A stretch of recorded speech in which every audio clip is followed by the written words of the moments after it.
Bismillahirrahmanirrahim. Assalamualaikum warahmatullahi wabarakatuh. Shalom Om hadirin sekalian, ladies and gentlemen, apa kabar? Om Swastiastu, Namo Buddhaya, salam kebajikan dan juga salam sejahtera buat kita sekalian. Dan juga rahayu. Selamat malam Indonesia, dan semoga aktivitas Anda hari ini bermanfaat buat kita semuanya. Welcome hotel and welcome home. Menemani malam Anda sambil menemani waktu istirahat Anda sekeluar kepada episode malam hari ini. Kita kembali dipertemukan kembali pada vlog kita pada malam hari ini dalam di Kingdom Misteri Indonesia. Tentunya bersama saya Hans Albert, dan saat ini saya Hans Albert sedang berada di Jalan Ki Raya Cidangyang, Bogor, Jawa Barat, Indonesia. Dan kali ini perjalanan kita pada malam hari ini. Saat ini saya sedang dalam perjalanan menuju Bendungan Katulampa, Bogor, Jawa Barat, Indonesia, yang mana konon katanya ini Bendungan Katulampa ini merupakan salah satu peninggalan sejarah sejak zaman penjajahan kolonial Belanda kala itu, saudara. Nah, dan kita lihat ini di sebelah kiri saya ini ada kampus Universitas Pakuan atau UNPAD namanya ya. Dan nanti sambil menemani perjalanan Anda eksplorasi sejarah Bendung Katulampa dan juga jalur alternatif dari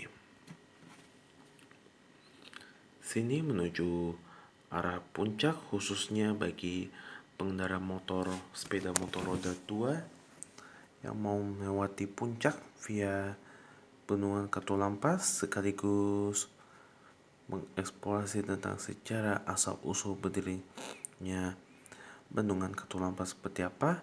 Dan jangan lupa subscribe YouTube channel saya, Hans Albert 1997, Hans Albert 97, Hans Albert Teoris Nurbani, serta like, share, dan komen sebanyak-banyaknya, dan nyalakan notifikasinya ya. Oke. Dan di sebelah kanan saya ini arah mau menuju Pinang Baga ya, di sebelah kanan. Dan kita tetap di lurus seperti biasa ya guys. Dan mungkin sebelum menemani perjalanan kita pada malam hari ini, mungkin masyarakat apa itu asal usul Bendungan Katulampa yang paling legend pada waktu itu. Nah, Bendungan Katulampa adalah bangunan yang terdapat di Kelurahan Katulampa, Kota Bogor, Jawa Barat, Indonesia. Bangunan ini dibangun pada tahun 1911 dengan tujuan sebagai peringatan dini atas air yang sedang mengalir sampai jauh ke Jakarta, serta sarana irigasi lahan seluas 5.000 hektar yang terdapat pada sisi kanan dan sisi kiri bendung. Pada saat musim hujan, bendung ini bisa dilewati air dengan rekor debit lebih dari 630.000 liter air per detik atau ketinggian 250 cm yang pernah terjadi pada tahun 1996, 2002, 2007, dan 2010. Nah, sejarah proyek pembangunan bendungan ini dimulai pada tanggal 16 April tahun 1911 silam dan selesai pada awal Oktober tahun 1912 silam, sebelum akhirnya diresmikan penggunaannya pada tanggal 11 Oktober tahun 1912 silam. Total biaya yang dikeluarkan 80.000 gulden. Bendungan yang juga hasil karya Insinyur Hendrik van Breen ini memiliki panjang total lebih dari 74 meter dengan 5 inlet sluice atau pintu untuk mengalirkan arus ke kawasan di bawah, hingga spoil sluice atau pintu untuk menahan air jika volume air berlebihan dan mengancam kawasan bawah, dengan lebar masing-masing pintu 4 meter disebutkan selain untuk pengendalian banjir, bendungan ini juga memiliki fungsi sampingan sebagai sistem irigasi. Berkat bendungan ini sebanyak 10.000 bau sawah, atau orang Jawa menyebutnya bau. Satu bau ekuivalen dengan 0,7 hektar dapat dialiri melalui Oostersloken atau Kali Baru. Dan sekarang kita ambil kiri guys di Jalan Pajajaran Indah 5 Bogor, Jawa Barat, Indonesia. Dan kanal Oostersloken ini sebelumnya telah dibangun pada abad ke-18 atas prakarsa Gubernur Jenderal Baron van Imhoff. Dan di sebelah kanan yang kita lihat itu ada PMJ Maya pada hospital. Nah, saya ulangi, kanal Oostersloken ini sebelumnya telah dibangun pada abad ke-18 atas prakarsa Gubernur Jenderal Baron van Imhoff pada saat itu. Saluran air ini mengalir dari sini melintasi Wilte-Vreden atau Menteng. Sebelumnya kanal ini dimaksudkan untuk lalu lintas pelayaran ke pedalaman ke arah Bogor. Bukan hanya Gubernur Jenderal Baron van Imhoff saja, tetapi juga Gubernur Jenderal Denda kala itu telah mempunyai rencana untuk menggali kanal untuk pelayaran ke pedalaman. Namun untuk itu diperlukan banyak sekali Skjusluisen atau konstruksi kanal yang memungkinkan kapal bisa naik ke kawasan lebih tinggi dengan cara membendung air sampai kapal terangkat setingkat demi setingkat dan sebaliknya. Betapa penting bendungan Katulampa ini bisa dilihat dari siapa yang meresmikan. Tak tanggung-tanggung Gubernur Jenderal Alexander William Frederick Edinburgh didampingi para pejabat penting pada masa itu. Mereka antara lain Kepala Insinyur Negara Roos, Insinyur Van Diesel, Insinyur Henry Van Breen, Pengawas William dan Bogor, anggota Dewan Enbing, Administrator de Vinstra atau Ciluwer, Mulder, Kedung Halang, Valete, Pondok Gede, Sol Ciomas, Residen Batavia, Asisten Residen setingkat Wedana Bogor, dan Parapati Bogor, Batavia, dan Master Cornelis atau sekarang bernama Jatinegara. Peresmian bendungan tersebut dimeriahkan dengan gamelan dan tari-tarian pada saat itu serta upacara selamatan tangan kepala kerbau. Nah, bendungan Katulampa mulai dioperasikan pada tahun 1911 silam. Akan tetapi pembangunan sudah dimulai sejak tahun 1889 silam. Sejak banjir besar melanda Jakarta tahun 1872, banjir saat itu dikabarkan membuat daerah harmoni ikut terendam air luapan Sungai Ciliwung. Dari Katulampa, sebagian dari air Ciliwung dialirkan lewat pintu air ke Kali Baru Timur, saluran irigasi yang dibangun pada waktu yang sama. Dari Bogor, bagian timur sungai buatan itu mengalir ke Jakarta di sepanjang sisi Jalan Raya Bogor, lalu Cimanggis Depok, Cilangkap, sebelum bermuara di daerah Kali Besar Tanjung Priok. Batavia, air Kali Baru Timur dulu dipakai untuk mengaliri sawah yang banyak terdapat di daerah antara Bogor dan Jakarta. Nah, dan Hit was Holtz who dig that is permanently dem Holsten kwam. Nu kan wel tevreden geregeld spuiwetter. Gritchen and the cans of crude overstromigen. De Batavia is rich flens with skills loten. Dalam bahasa Indonesia berbunyi adalah sangat perlu bendungan permanen harus segera direalisasikan. Kini, Wilte-Vreden atau Menteng bisa secara tertutup memperoleh pengairan dan peluang banjir besar di Batavia nyaris tertutup. Seperti yang dikutip di harian Batavia's Newsblad tanggal 12 Oktober tahun 1912 silam. Sampai tahun 1990-an, area persawahan di Bogor dan Jakarta masih banyak, yakni 2.414 hektar, namun kini sawah hampir habis. Hanya Bogor dan Cibinong yang masih memiliki 72 hektar sawah, sementara Jakarta sama sekali habis, sehingga fungsi irigasi bendungan Katulampa bisa dikatakan sudah berakhir akibat punahnya area persawahan di Bogor dan Jakarta. Nah, dan sekarang kita sudah sampai di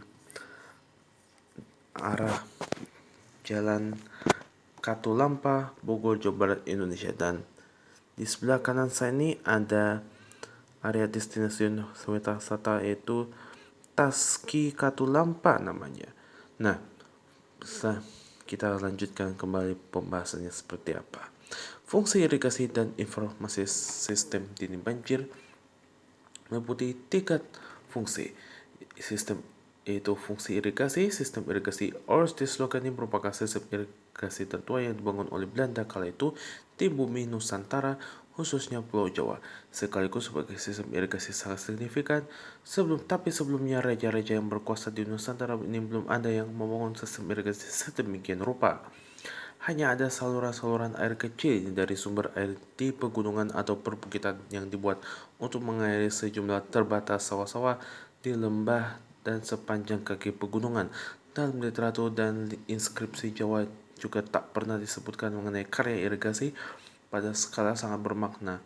Semua saluran air yang signifikan berasal dari era Belanda memantapkan kekuasaannya, terutama dari zaman kultur sel-sel atau sistem tanam paksa. Saluran irigasi dari bendungan ini mempunyai kapasitas maksimum sekitar 6.000 liter per detik. Sistem informasi di banjir ini fungsi lain dari bendungan Katulampa adalah sebagai sistem informasi dini terhadap bahaya banjir Sungai Ciliwung yang akan memasuki Batavia sekarang bernama Jakarta. Data mengenai ketinggian air di bendung Katulampa ini memperkirakan bahwa sekitar 3 hingga 4 jam kemudian air akan sampai di daerah Depok. Selanjutnya di bendung Depok, ketinggian air dipantau dan dilaporkan langsung ke Jakarta sehingga masyarakat yang tinggal di kawasan sekitar aliran sungai dasar Sungai Ciliwung sudah dapat mengantisipasi mungkin datangnya air banjir yang akan melewati daerah mereka. Semua catatan ini lalu dilaporkan lewat telepon ke berbagai pihak yang berkepentingan, mereka antara lain Dinas Pekerjaan Umum DKI Jakarta, Pos Pemantau Ketinggian Air Ciliwung di Depok, dan petugas pintu air Manggarai dan Pemkot Bogor. Selanjutnya informasi tersebut disebarluaskan melalui media elektronik seperti televisi, radio, dan online atau daring. Saat ini telah dikembangkan aplikasi Jakarta Flood Alert berbasis Android atau gadget yang bisa diunduh gratis secara OTT melalui publik, sehingga masyarakat bisa langsung mendapatkan data dan informasi banjir secara live dan up to date. Kesalahpahaman mengenai fungsi Katulampa dan memiliki kemampuan menahan dan membuka tutup pintu air yang rentan disalahpahami dan menimbulkan kepanikan. Saat banjir Jakarta 2013 silam, beberapa kabar buruk mengejutkan beredar mengenai pembukaan pintu air Katulampa karena kelebihan over capacity yang langsung dibantah dengan keras oleh BNPB, Badan Nasional Penanggulangan Bencana. Fakta terakhir adalah kerusakan fasilitas pemantau.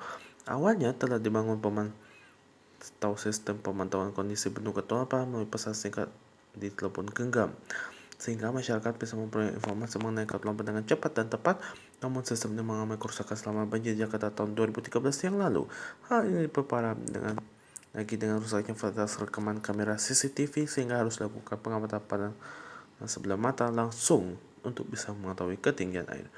Dan itulah sekilas menarik tentang sejarah asal-usul bendungan Katulampa yang semakin melegenda hingga sekarang. Dan sekarang kita sudah sampai di arah perjalanan eksplorasi kita menuju bendung Katulampa, dan sesaat lagi saya Hans Edbert mau mengajak Anda untuk mengeksplorasi penelusuran perjalanan saya menuju jalur alternatif khusus pengendara motor ke puncak Bogor, Jawa Barat, Indonesia demi menghindari kemacetan ya lewat bendungan Katulampa. Karena khusus untuk Anda pengendara sepeda motor, kami ingatkan kembali kepada Anda sekeluarga di Indonesia untuk selalu pesan ibu hati-hati di jalan dan juga terapkan disiplin berlalu lintas dan tetap prokes dengan jaga jarak, cuci tangan, pakai masker, menghindari kerumunan serta membatasi mobilitas masyarakat ya. Semoga kita diberikan kesehatan dan penghiburan yang terbaik buat kita sekalian. Nah, oke. Dan ini arah matanya mau menuju bendung Katulampa ya, dan nanti kita akan eksplorasi jalur alternatif menuju arah puncak Jawa Barat Indonesia melalui bendungan Katulampa pukul Jawa Barat Indonesia itu ke arah kiri, dan di sana gunung, di sini gunung. Tangan ke atas, kanan ke depan, tangan ke samping, dan yang mau ke arah tajur harus belok kanan dulu guys. Dan nanti saya akan fokus pandangan mata saya ke arah kiri, di mana nanti saya akan melewati jembatan penyeberangan Bendungan Katulampa arah sebelah kiri nantinya ya. Dan sekarang kita sudah sampai di Bendungan Katulampa, Bogor, Jawa Barat, Indonesia. Dan sekarang kita belok kiri dulu guys, dan kita lihat pemandangan Sungai Katulampa seperti apa. Wow, bagus juga ya saudara ya. Tapi sebelumnya kita selfie dulu ya guys, dan kita lihat pemandangannya. Wih, luar biasa ya saudara ya. Nanti kita akan eksplorasi dalam hal ini, tapi sebelumnya kita foto selfie dulu ya. Wah, ini dia nih hasil jepretan foto saya di Bendungan Katulampa, Bogor, Jawa Barat, Indonesia nih guys. Sebelum melanjutkan perjalanan kita pada malam hari ini dari sini menuju puncak dengan melewati Bendungan Katulampa yang paling legend di Bogor, Jawa Barat, Indonesia. Wah, saya jadi tambah ganteng nih. Hehehe. Bagi yang tidak tahu, proses syuting video ini menggunakan Google Map yang bisa diakses dari publik. Dan di sebelah kiri ini arah ke Sukareja Sentul, dan ke arah kanan Gadok Ciawi Puncak. Nanti kita akan mengeksplorasinya nanti ya, karena buat kamu yang Anda pengendara motor yang bingung mau pergi ke mana selain berwisata ke puncak dengan melewati jalur alternatif puncak lewat Bendungan Katulampa supaya menghindari kemacetan dan kepadatan di Jalan Pajajaran, Siliwangi, Bogor, Jawa Barat maupun arah sebaliknya. Jangan khawatir, saya akan mengeksplorasi jalur alternatif puncak Bogor, Jawa Barat, Indonesia dengan melewati Bendungan Katulampa, Bogor, Jawa Barat, Indonesia. Dan proses syuting video kali ini menggunakan Google Map yang bisa diakses oleh publik ya. Dan kita lihat di sebelah kiri saya ini arah ke Sukaraja dan juga Sentul, dan ke arah kanan Gadok Ciawi Puncak ya. Oke, sekarang kita ambil kanan guys. Bismillahirrahmanirrahim. Tunjukkan esensi kalian hadir. Subhanallah walhamdulillah, Allahu Akbar. Sayang. Nah, dan kita lihat ini kalau dari arah sini lurus itu ke arah Pasir Angin ya, lurus terus ke kanan. Dan saya akan melewatinya ke arah kanan, tinggal kasih sen ke arah Gadok. Kita belok kanan dulu guys, tapi hati-hati ya guys ya, soalnya jembatan penyeberangan sepeda motor ini atau JPO ini sangat berbahaya sekali, apalagi di kolong bawah jembatan jalan tol Jagorawi saudara. Wow, ini sebuah tantangan yang sangat kebiasaan ya saudara ya. Hehe. Dan kalau ke arah kanan ini arah ke rest area, dan ke arah kiri ini khusus jalur sepeda.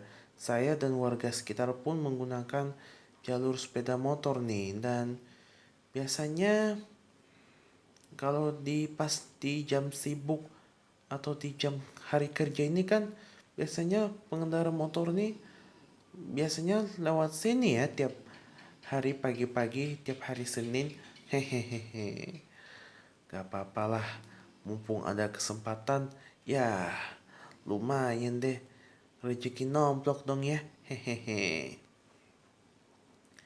Dan di sini suasana di sini makin sejuk ya pemirsa ya. Mungkin masyarakat dan warganet bagi yang belum tahu arah mata yang berjalan, ayo, come on. Jangan lupa searching dulu pakai Google Maps sebelum beraktivitas, sebelum berwisata, tapi juga sebelum berangkat kerja.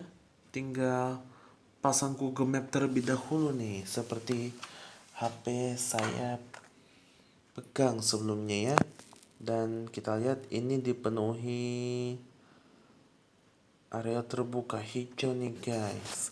Wah wah wah, mantap juga ya saudara ya. Wah, ini jalan nanti bisa satu jalur atau jual jalur lagi yang lewat nih motor nih. Saya arah kiri dan motornya ke arah kanan. Dan sekarang kita sudah melewati arah mau ke Kampung Sawah nih guys. Kampung Sawah Bogor, Jawa Barat, Indonesia. Dan di sebelah kiri saya ini seperti kita ketahui merupakan salah satu area persawahan pemirsa. Tak hanya tanaman padi saja, tapi melainkan juga ini area persawahannya sangat indah ya.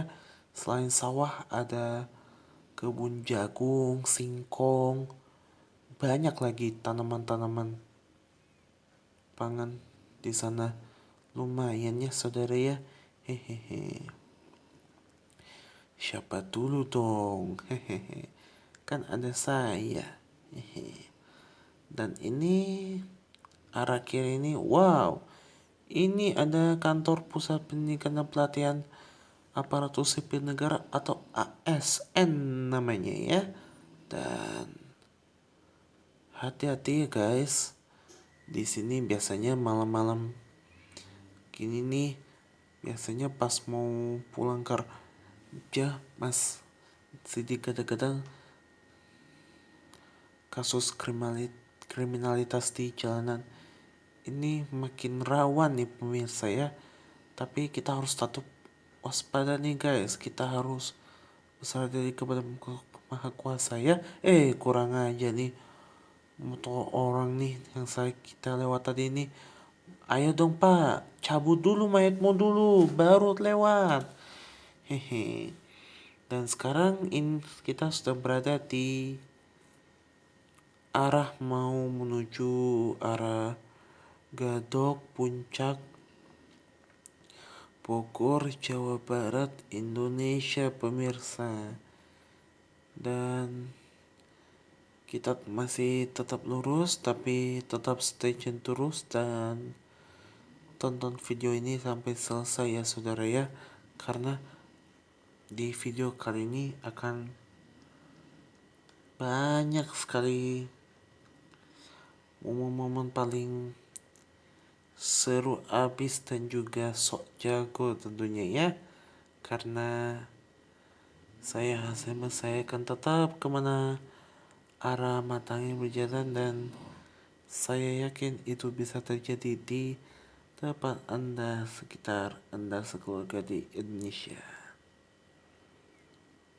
Dan semoga di hari libur tahun baru Hijriah ini bisa menjadi bermanfaat dan juga ya berkata sendiri buat kita sekalian ya. Nah, di sebelah kanan saya ini arah kita lihat pemandangan Tol Jago Rawi Bocimi Bogor Jawa Barat Indonesia sudah mulai tampak terlihat ya saudara ya. Dan sesaat lagi kita udah mau sampai di simpang pertigaan Gadok Bogor Jawa Barat Indonesia nih pemirsa. Ya. Siap-siap nih guys. Sebentar lagi kita udah mau sampai nih pemirsa. Dan Di sebelah kanan nih, ini terowongan menuju arah Tajur nih pemirsa. Tapi gak usah kanan, kita tetap lurus seperti biasanya ya. Tonton videonya sampai selesai. Dan sebelum menutup perjumpaan kita pada video kali ini, jangan lupa subscribe YouTube channel saya, Hans Edward 1997, Hans Edward 97, Hans Edward ini, serta like, share, dan komen, serta nyalakan notifikasinya sebanyak-banyaknya. Dan ini adalah video hasil eksplorasi penuh soal kami dari sini menuju alternatif Puncak Bogor, Jawa Barat, Indonesia melalui Bendungan Katulampa Bogor, Jawa Indonesia pada situ. Dan kita lihat ini pusdiklat BPKP tentunya ya. Dan selain video hasil eksplorasi penelusuran kami dari sini menuju jalur dari sini bisa melewati jalur alternatif Puncak Bogor, Jawa Barat, Indonesia melalui Bendungan Katulampa Bogor, Jawa Barat, Indonesia menurut saya paling legend kali itu hingga sekarang. Tonton juga kompilasi legenda misteri Indonesia bersama saya Hans Edward dari episode 1 hingga sekarang dapat Anda simak di playlist di link dan deskripsi lainnya ya. Dan sesaat lagi kita udah mau sampai nih pemirsa. Hehehe.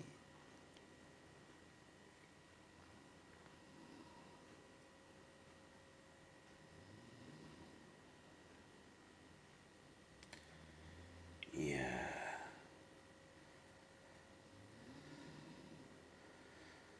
Sebentar lagi kita udah mau sampai pemirsa. Ya, siap-siap guys. Karena sebentar lagi kita udah mau sampai pertigaan Simpang Gadok, Bogor, Jawa Barat, Indonesia nih guys.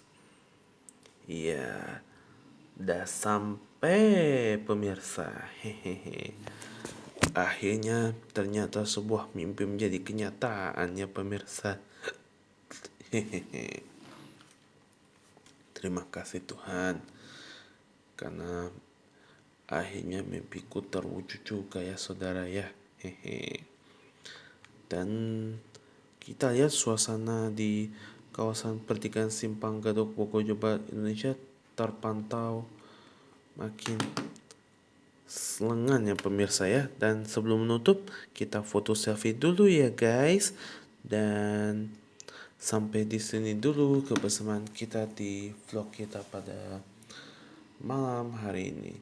Sebelum menutup perjumpaan kita pada video kali ini, saya untuk selalu mengingatkan pesan ibu, jangan hati-hati di jalan, terapkan slip dan berotak, semoga sampai tujuan diperlukan, dan patuhi prokes, jaga jarak, cuci tangan, pakai masker, menghindari kerumunan, serta membatasi mobilitas masyarakat. Dan jangan lupa subscribe YouTube channel saya, Hans Edbert 997, Hans Edbert 97, Hans Edbert dan Teoris Nurbaini, serta like, share, like, dan komen sebanyak-banyaknya, dan nyalakan notifikasinya. Terima kasih atas perhatian Anda. Saya Hans Edbert. Wassalamualaikum warahmatullahi wabarakatuh. Shalom, Om Sati Sati, Om Namo Buddhaya. Terima kasih atas perhatian Anda. Salam kebajikan. Selamat malam. Selamat beristirahat. Saya Hans Edbert. Wassalam. Rahayu.